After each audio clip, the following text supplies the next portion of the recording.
Hi guys, happy Monday. I am here to read you the first chapter of the book that I chose. I posted about it last night. It's called Escape from Mr. Lemoncello's Library. This book is pretty fun. There's a competition, I believe a writing competition in a school or multiple schools or something, where the students are competing to win this grand prize, and then they pick a certain number of winners, and those guys get to go to the grand opening of a brand new library in their town. Except for this isn't just a normal library. It's pretty cool.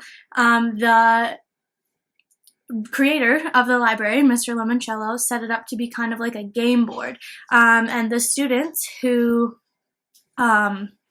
won the competition are participating in a game throughout the library to escape the library. They are going to solve riddles and clues and things like that to try and find their way out. So it's pretty cool. I'm going to read the first chapter or maybe two now.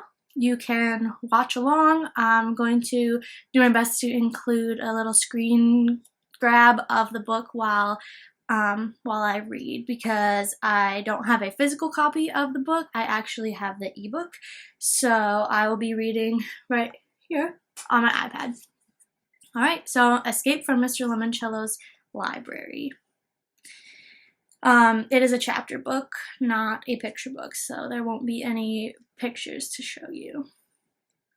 Alright, chapter 1. This is how Kyle Keeley got grounded for the week. First, he took a shortcut through his mother's favorite rose bush. Yes, the thorns hurt, but having crashed through the brambles and trampled off few petunias, he had a 5-second jump on his oldest brother, Mike. Both Kyle and his big brother knew exactly where to find what they needed to win the game, inside the house. Kyle had already found the pine cone to complete his outdoors round, and he was pretty sure Mike had snagged his yellow flower. Hey, it was June, and dandelions were everywhere. "Give it up, Kyle," shouted Mike as the brothers dashed up the driveway. "You don't stand a chance." Mike zoomed past Kyle and headed for the front door, wiping out Kyle's temporary lead. Of course he did. 17-year-old Mike Keeley was a total jock, a high school superstar. Football, basketball, baseball. If it had a ball, Mike Keeley was good at it. Kyle, who was 12, wasn't the star of anything. Kyle's older brother, Curtis, who was 15, was still trapped over in the neighbor's yard dealing with their dog. Curtis was the smartest Keeley, but for his outdoors round, he had pulled the always unfortunate "your neighbor's dog's toy" card. Any dog card was basically the same as a lose your turn. As for why the three Keeley brothers were running around their neighborhood on a Sunday afternoon like crazed lunatics, grabbing all sorts of wacky stuff, well, it was their mother's fault. She was the one who suggested, "If you boys are bored, play a board game." So Kyle had gone down into the basement and dug up one of his all-time favorites, Mr. Lemoncello's indoor-outdoor scavenger hunt. It had been a huge hit for Mr. Lemoncello, the master game maker. Kyle and his brothers had played it so much when they were younger, Mrs. Keeley wrote to Mr. Lemoncello's company for a refresher pack of clue cards. The new cards listed all sorts of different bizarro stuff you needed to find, like an adult's droopy underpants, one dirty dish, and a rotten banana peel. At the end of the game, the losers had to put everything back exactly where the items had been found. It was an official rule, printed on inside the top of the box, and it made winning the game that much more important. While Curtis was stranded next door, trying to talk the neighbor's Doberman, Twinkie, out of his favorite tug toy, Kyle and Mike were both searching for the same two items, because for the final round, all the players were given the same riddle card. That day's riddle, even though it was a card Kyle had never seen before, had been extra easy.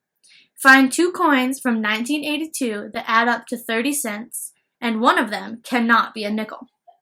Duh! The answer was a quarter and a nickel, because the riddle said only one of them couldn't be a nickel. So to win, Kyle had to find a 1982 quarter and a 1982 nickel. Also easy. Their dad kept an apple cider jug filled with loose change down in his basement workshop. That's why Kyle and Mike were racing to get there first. Mike bolted through the front door. Kyle grinned. He loved playing games against his big brothers. As the youngest, it was just about the only chance he ever got to beat them fair and square. Board games leveled the playing field. You needed a good roll of the dice, a lucky draw of the cards, and some smarts. But if things went your way and you gave it your all, anyone could win. Especially today, since Mike had blown his lead by choosing the standard route down to the basement. He would go through the front door, tear to the back of the house, bound down the steps, and then run to their dad's workshop. Kyle, on the other hand, would take a shortcut. He hopped over a couple of boxy shrubs and kicked open the low-to-the-ground casement window. He heard something crackle when his tennis shoe hit the window pane, but he couldn't worry about that. He had to be his big brother. He crawled through the narrow opening, dropped to the floor, and scrabbled over the workbench where he found the jug, dumped out the coins, and started sifting through the sea of pennies, nickels, dimes, and quarters. Score! Kyle quickly uncovered a 1982 nickel.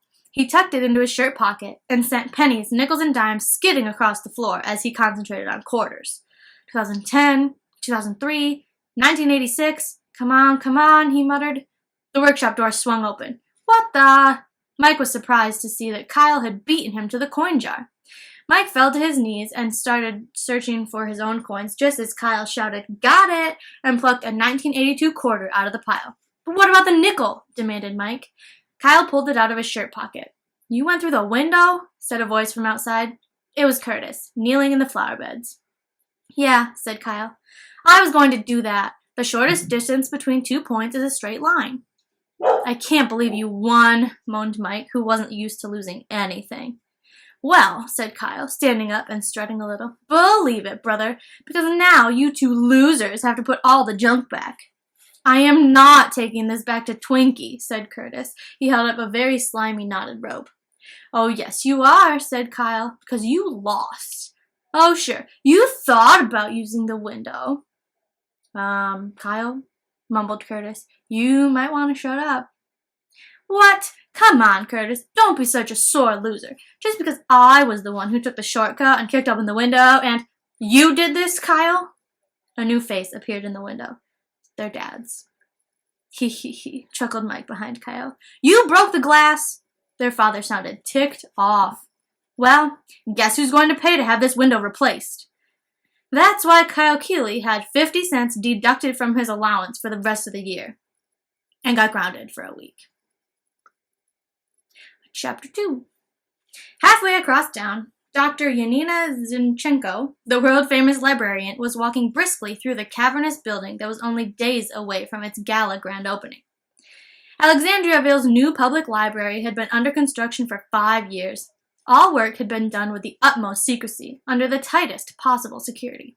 One crew did the exterior renovations on what had once been the small Ohio city's most magnificent building, the Gold Leaf Bank. Other crews, carpenters, masons, electricians, and plumbers, worked on the interior. No single construction crew stayed on the job longer than 6 weeks. No crew knew what any of the other crews had done, or would be doing. And when all those crews were finished, several super-secret covert crews, highly paid workers who would deny ever having been to the library, Alexandriaville, or the state of Ohio, stealthily applied the final touches. Dr. Zinchenko had supervised the construction project for her employer, a very eccentric, some would say loony, billionaire. Only she knew all the marvels and wonders the incredible new library would hold, and hide between its walls. Dr. Zinchenko was a tall woman with blazing red hair. She wore an expensive, custom-tailored business suit, jazzy high-heeled shoes, a Bluetooth earpiece, and glasses with thick red frames. Heels clicking on the marble floor, fingers tapping on the glass of her very advanced tablet computer, Dr. Zinchenko strode past the control center's red door, under an arch, and into the breathtakingly large circular reading room beneath the library's 3-story tall rotunda. The bank building, which provided the shell for the new library, had been built in 1931. With towering Corinthian columns, an arched entryway, lots of fancy trim, and a mammoth shimmering gold dome, the building looked like it belonged next door to the triumphant memorials in Washington, D.C., not on this small Ohio's town's quaint streets. Dr. Zinchenko paused to stare up at the library's most stunning visual effect, the Wonder Dome. 10 wedge-shaped, high-definition video screens, as brilliant as those in Times Square, lined the underbelly of the dome like so many orange slices. Each screen could operate independently or as part of a spectacular whole. The Wonder Dome could become the constellations of the night sky, a flight through the clouds that made viewers below sense the whole building had somehow lifted off the ground, or in Dewey Decimal Code mode, 10 sections depicting vibrant and constantly changing images associated with each category in the library cataloging system. I have the final numbers for the 4th sector of the Wonder Dome in Dewey mode, Dr. Zinchenko said into her Bluetooth earpiece. 364.1092. She carefully over-enunciated each word to make certain the video artist knew the specific numbers should occasionally drift across the 4th wedge amid the swirling social sciences montage featuring a floating judge's gavel, a tumbling teacher's apple, and a gentle snowfall of holiday icons. The numbers, however, should not appear until 11 a.m. Sunday. Is that clear? Yes, Dr. Zinchenko, replied the tinny voice in her ear.